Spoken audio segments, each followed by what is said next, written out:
Yo, What's Nigeria. going on, Alex? How's it Hey, going, man? brother, how you doing today? I'm good, man. How are you? Good, good. Yeah, I'm Nigeria Chambers from Big O Belt Media. Very honored to talk to you today. And honestly, as we are here to talk about Gladiator II coming to theaters November 22nd, I mean, we just got to celebrate your year because from Young Woman and the Sea to this, I mean, fantastic projects back to back. Thank you. And just on that note, how are you feeling at this moment? I mean, I'm feeling it's all a little bit surreal. You know what I mean? Like I'm Swedish. Stuff doesn't really we don't really work on this level in Sweden. uh, so I mean, yeah, it's all very surreal. It's very rare to be in a on set in Sweden and have Denzel Washington walk in. So yeah, it's surreal is the word. Yeah, yeah. And you know, when you take a look at Gladiator, obviously nobody does an epic better than Ridley Scott. And then when you talk about the names that you mentioned, such as Paul and then Pedro and then Denzel, I was very, very interested and excited seeing your name just because of the work I seen you with Young Woman in the Sea. And I was like, I can't wait to see what this character Ravi bring.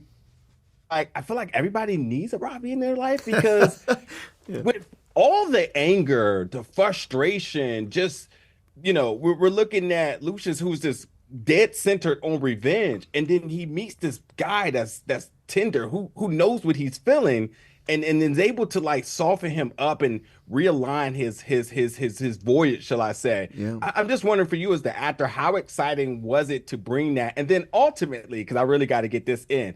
We knew what Denzel was going to bring, but I had no clue you were going to have these comedy chops in there the way you did. So, like, being able to bring all that together in this character, just talk to me about that process.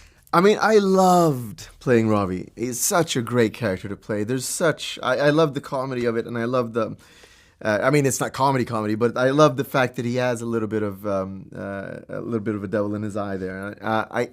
What I always felt with Ravi was the beauty of it was the looking at the story of Gladiator, this little boy abandoned by his family, right? This is Lucius, and his dad died, and his mom left, and his wife is killed, and he just has nobody in the world.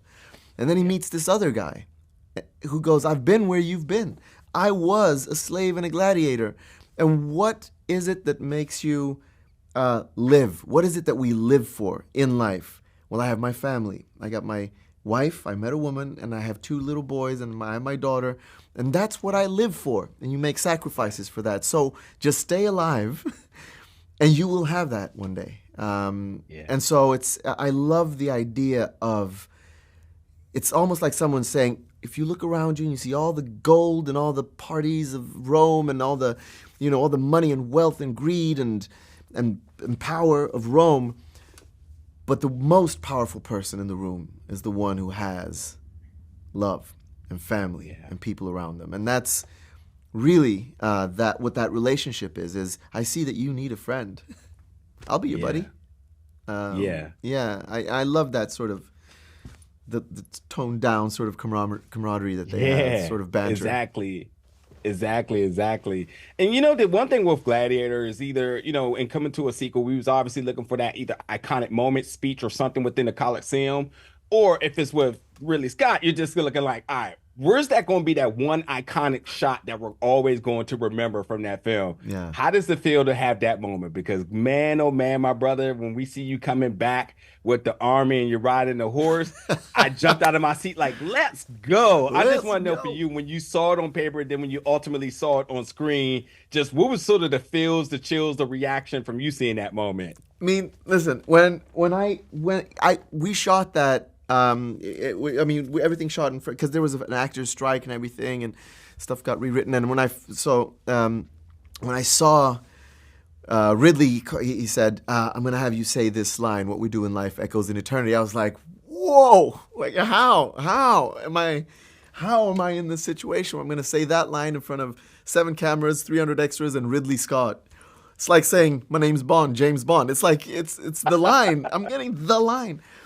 And then when I saw the writing, I was like, wait, I'm gonna ride in the night and get an army, and then come charging back with an army. Because Nigel, when we're kids dreaming of being actors, we're not playing drama scenes with each other. riding and we're playing Yep. sword fights, and that's where we're playing. That's the reason we're actors.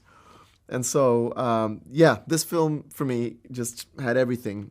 It's the reason I became an actor, and then also Denzel is the actual reason I became an actor. I had a picture of him on my wall when I was 15, and I still have a picture of him on my wall to this day because I'm Swedish. And I looked at Malcolm X and the Malcolm X poster on my wall, and I said, okay, so it's okay for someone who looks like me to be on the Yeah. poster. Beautiful, Yeah. beautiful. I appreciate the time today, brother. I mean, it's been a fantastic year for you and folks. You have to check out the epic Gladiator II coming to theaters November 22nd. Thank you so much for your time today, Thank Alexander. you so much, Nigel.